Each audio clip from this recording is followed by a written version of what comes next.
introducing. So as you can see, my title, Teaching Young Learners and Teenagers Outside the Book, what I exactly meant was that it's summertime, isn't it? And but I think we as teachers might work all year round, and some of us might be teaching at language schools, at summer camps, and I thought that it might be quite interesting for you. And besides, it's not only summer, even during the school year, we are involved in different activities, experiences of teaching after school. So I thought that today's resources might be quite interesting for you in different educational situations. And I would certainly start my talk with some of the theory, and I think because you are professional teachers, you would be able to help me with that. And we would look with you at some of the games and resources which might be quite helpful, like I said, in your teaching situations. And speaking about very young learners, certainly I assume that you are already, you are using anyway these different understandings and philosophy and attitudes in your teaching practices. And certainly we would be speaking about some stimulating multiple intelligences, and we can't really avoid enjoyment, participation, confidence, building confidence, and certainly curiosity and creativity. I would rather ask you, before I switch to the next slide, how do you understand this concept, multiple intelligences? I mean, it has been discussed over and over again at the different seminars and conferences. What it means exactly in practice. All right, I'm so happy. I thought these are some things that everybody would be able to.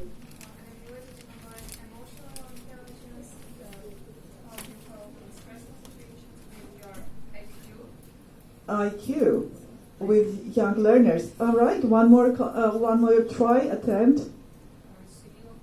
Basically, it's about various sources of learning and what kind of source they learn can benefit the most. I mean, OD or TGO. All right. Okay. Sure. Absolutely. And certainly, when we are speaking about multiple intelligences, we think about different types of activities which would involve listen, see, and do. And just a very quick,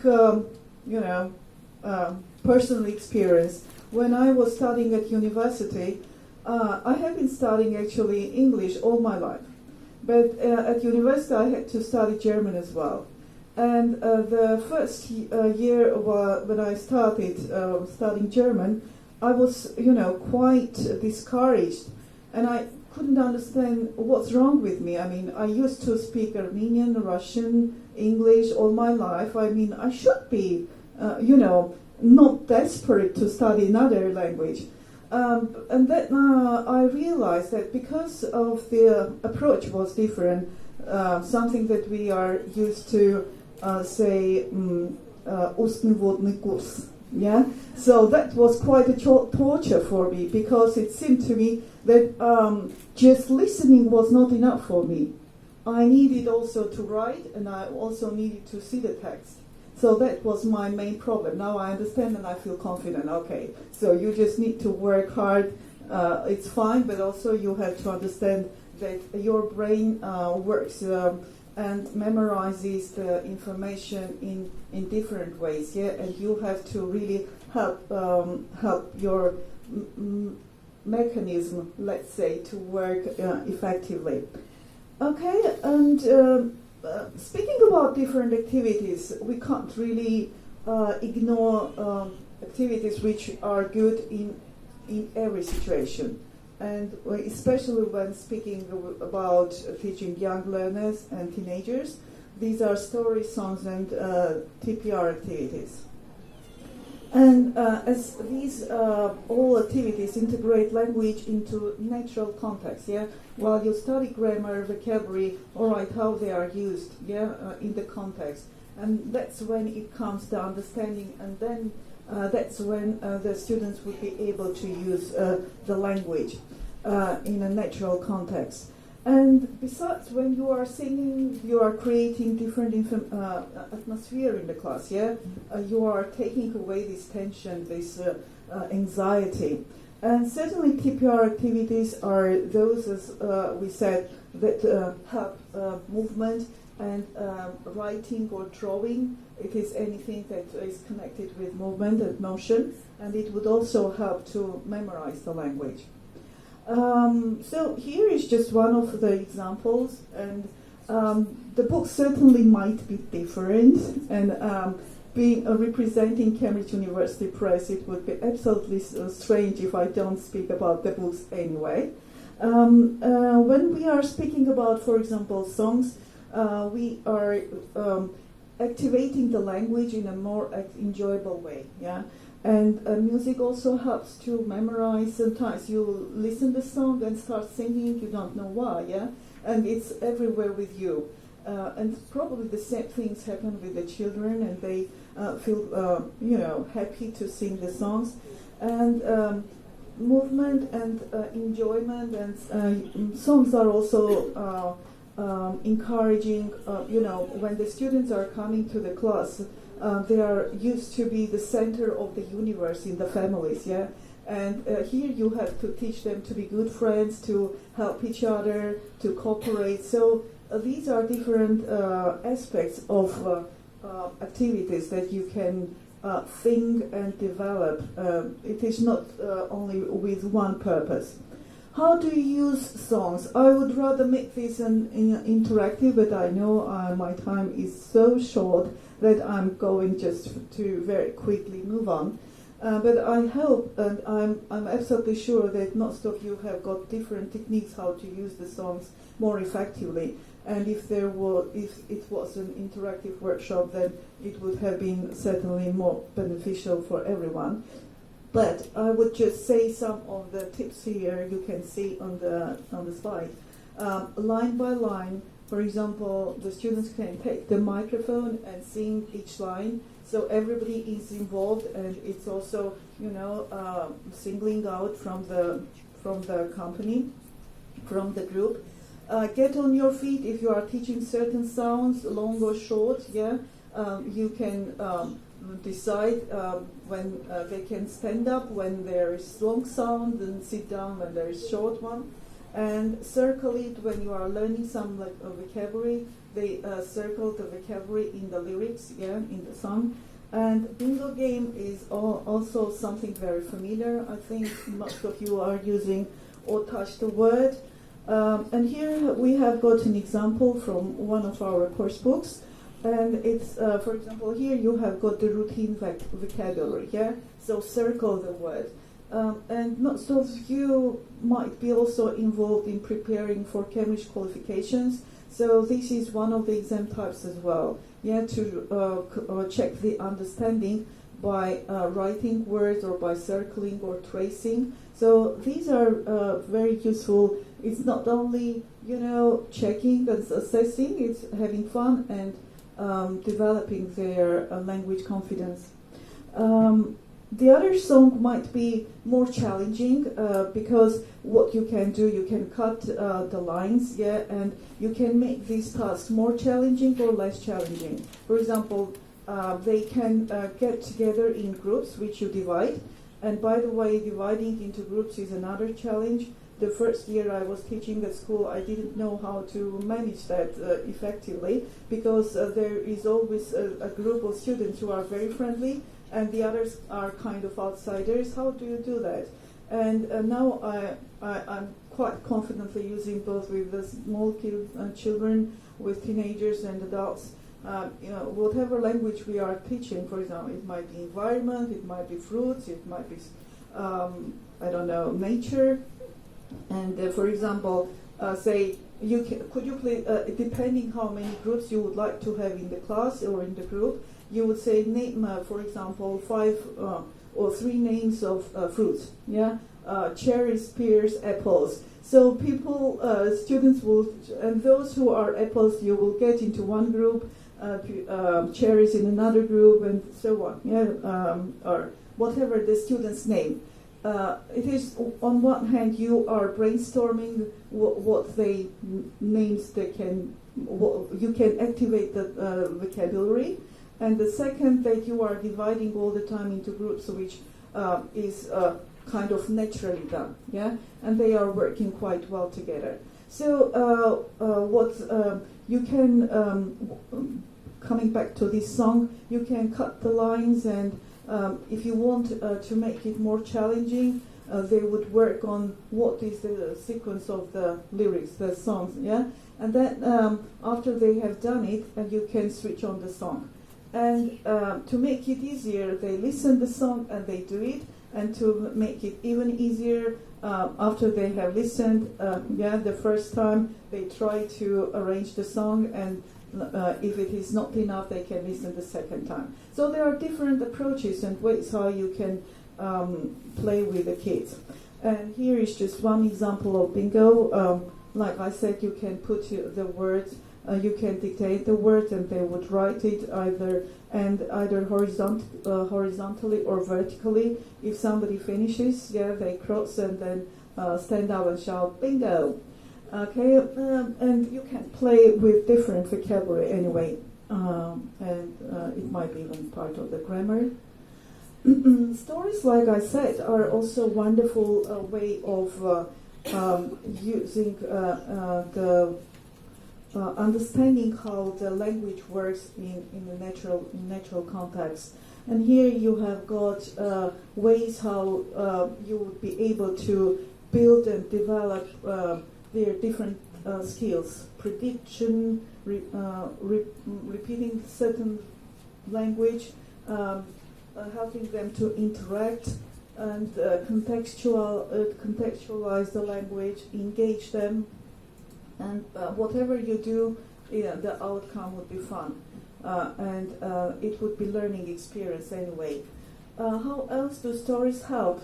It is, like I said, it's a good start for language and skills practice, and depending on how you arrange, you will be able also to develop their critical thinking and creativity, and promote social values. Like I said, when they first come to school, they are not used to work together, and absolutely this is very important to teach them to socialize and to become a part of a team. So the others you can read. How else can you use stories? Whatever you do, it's a really good idea to turn exercises into games and competitions. Otherwise it is not really interesting. Everybody wants to be the best, but especially with the kids. So as you can turn these exercises into games and competitions, then you always almost have completed the mission. Allow for creativity and improvisation, and make it possible that the children have got choices. And how can you do that? Probably I will explain in other slides. So some more tips how you can work with the stories. You can give out the word balloons, and students would be able to try, because usually in the course books or the storybooks, they already know the heroes, and when you give them out the balloons, the speech balloons, they would try to predict who said that and why. So again, we are speaking about different language activities, and you are also fostering memory. Add to the story or predict what is happening. Again, you can work out with the bubbles, which might be you can provide these bubbles and help them what happened between these conversation. For example, the beginning of the conversation and the end, and then you would let them. As I said, some of these activities might work well with younger kids, and some of activities might be good for the secondary school students, for teenagers. And the same is with predict what is happening, create an alternative ending, retell the story from blank send you blank version. So different activities which might be very helpful not only to read and answer the comprehension questions, but activate the language that you are teaching.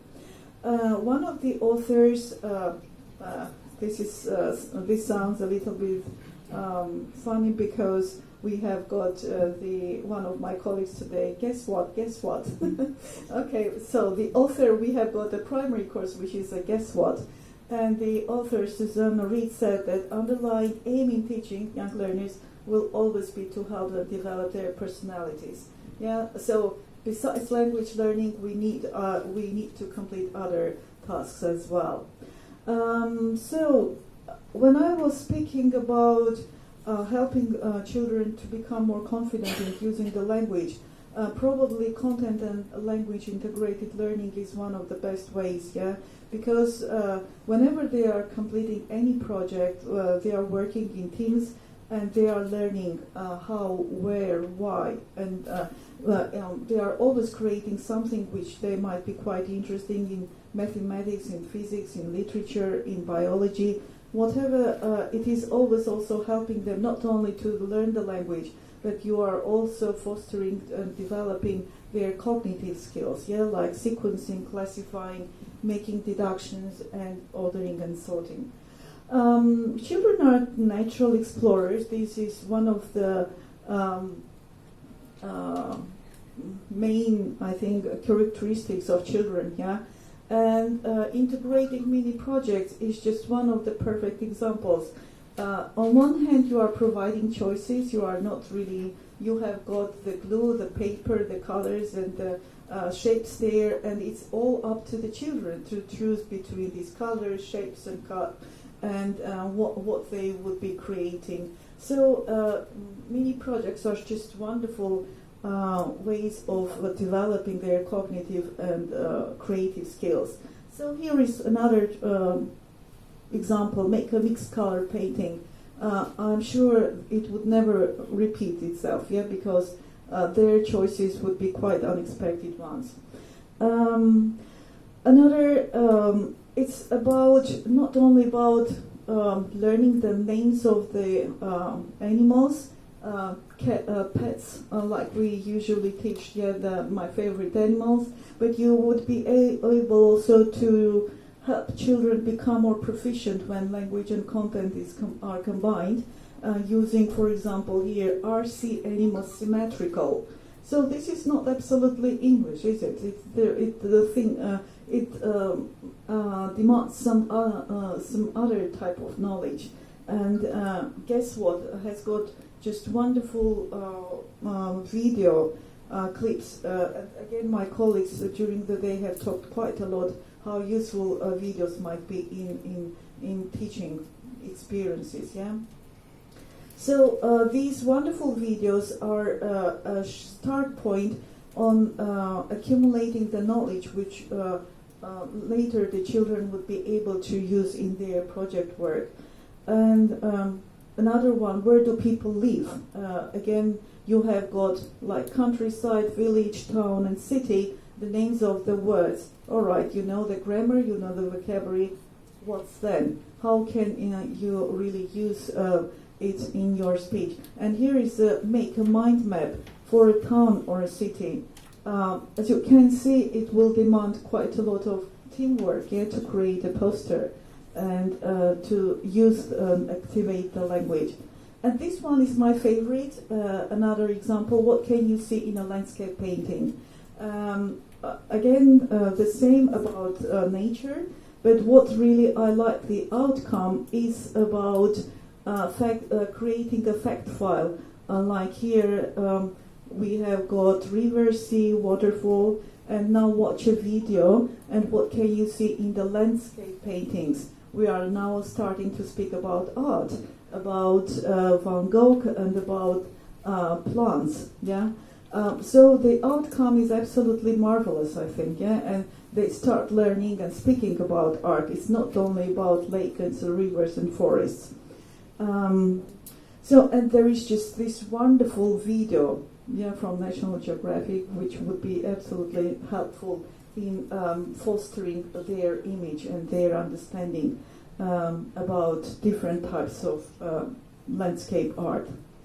So some of the activities are here: craft activities, fact files, mind maps, a time chart, a menu, a poster. So lots of ideas. Yeah, how can you foster their creativity, their cognitive skills? And it's done, as I said, in summer. If you are involved somehow, this would be just wonderful experience, both for the teacher and for the students, I believe. Learning is changing, and we all have learned today. During the day, all my colleagues have been introducing the different possibilities of digital world. Yeah, and certainly Cambridge is following those trends, using more we have been speaking about the uses of video during the day and different reasons why how the video might be useful, or what are the main uses of video.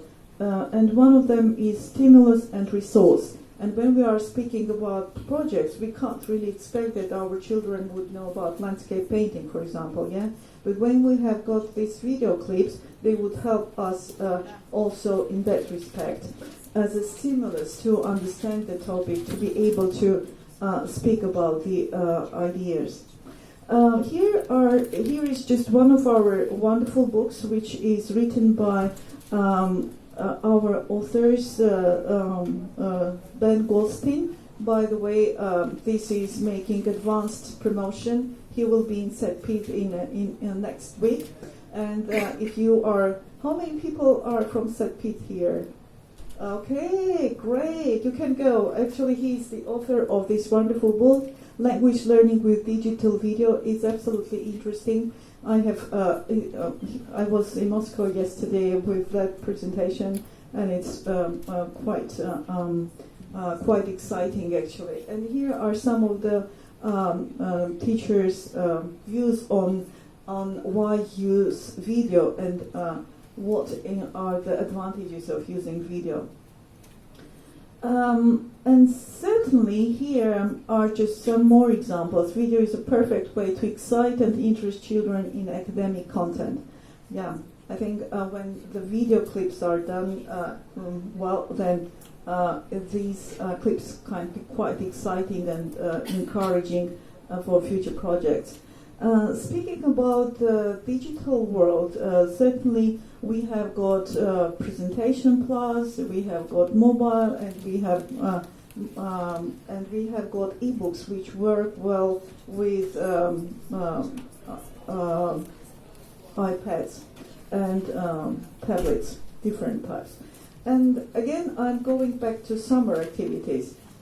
It would be quite strange to buy lots of books. Yeah, there are no resources, and you wouldn't be able to cover any book.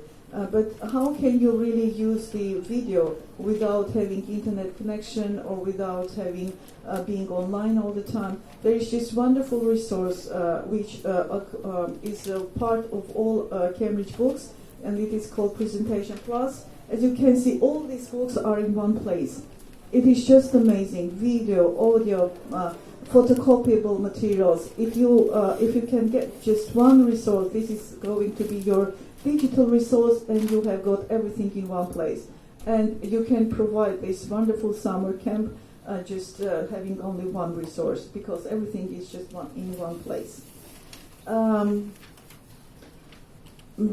Just a view how it looks, the presentation. It is downloadable on your computer, and it might be downloaded on different computers. So if you are thinking of creating this wonderful digital resource library, probably Presentation Plus might be a good investment. And I hope in your packs you would be able to find memory stick. And I have sent these to my colleagues at Trendy English. You would have a Games Bank. Games Bank is from the teacher's book of Guess What.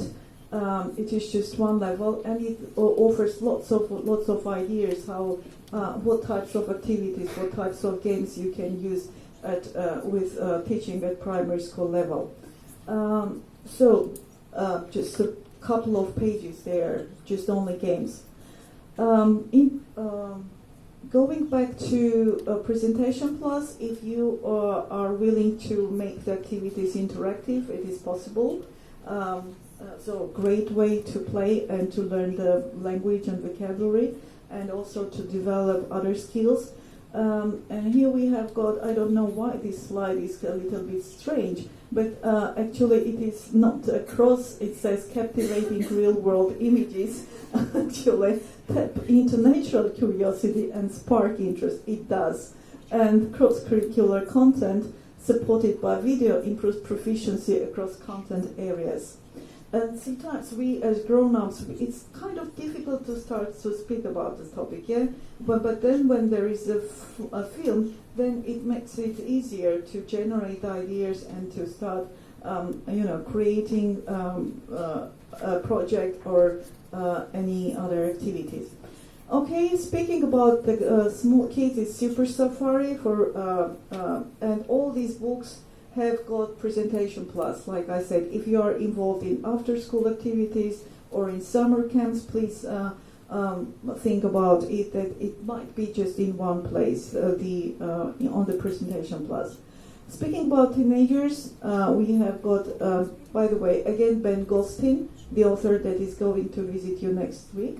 Lots of wonderful video clips for every lesson. If you want to incorporate it in your teaching experiences, and as I said, with like the kids, with younger learners, with the teenagers, this course would be just great to use exactly for project work and for CLIL activities. Because I don't have quite a lot of time, I would just say that using video, just try to explore the visual stimulus and experiment, engage and exploit your students to make it a fun learning process. And as I said already, we have got different modes. Yeah, all Cambridge books are now either in e-books or in Presentation Plus or Cambridge Learning Management System. So again, this is free. By the way, if you have got younger learners, you can tell them to download the app, Word Fun World app, and learn the vocabulary. This is great because it has got multi-level vocabulary games, and it would be quite challenging to make a kind of organize again a competition. Who is faster moving to the next level? Especially if you are preparing your students for Cambridge qualifications.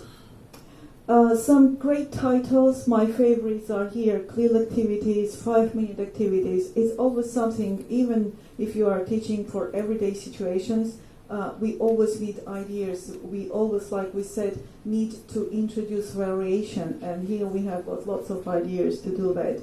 Some of them are photocopyable, like we have got games for children, primary grammar box, vocabulary box, lots of games for different levels, and you have got teacher's notes how to do that.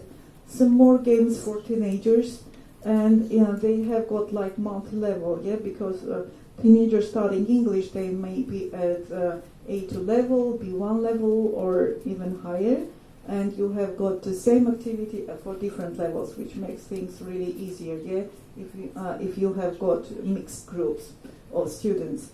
Other titles, which also are great ones, if you are interested in, again, you know your students better, and you specifically know what would they need to work on collocations or on grammar, and photocopyable activities are just great. The copy collection is really great in any situation. And here are my contact details. You can anyway, you are getting my presentation on your memory sticks as well, and anytime you would like to get in touch, you are most welcome to do that. And because I saw that most of you are in St. Petersburg, please contact my colleague Irina Putro, and she is based in St. Petersburg, and she would be absolutely happy to help you with and to show the titles that I should discuss. Share my knowledge with, and wish you all very lovely summer. Thank you very much, and hope to see you next time.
Я думаю, что девушки сами разберутся.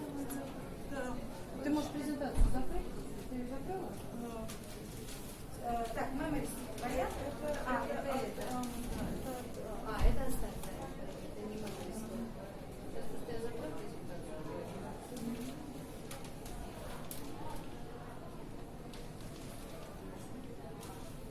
Хорошо, кто будет выступать?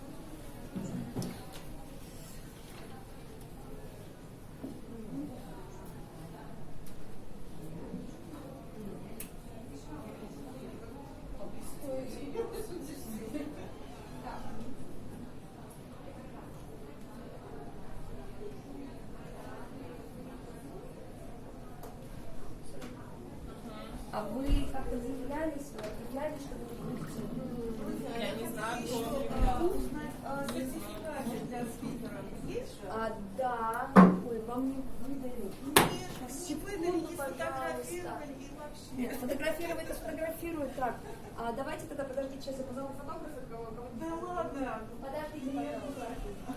Прошу прощения, а можно вот по поводу presentation class поподробнее? Да. Где можно это посмотреть, где это можно Купить? Да, может, в Петербурге хорошо. Сейчас я вижу, пока моя коллега придет и пригласит вас, и скажете, по какому адресу можно пойти.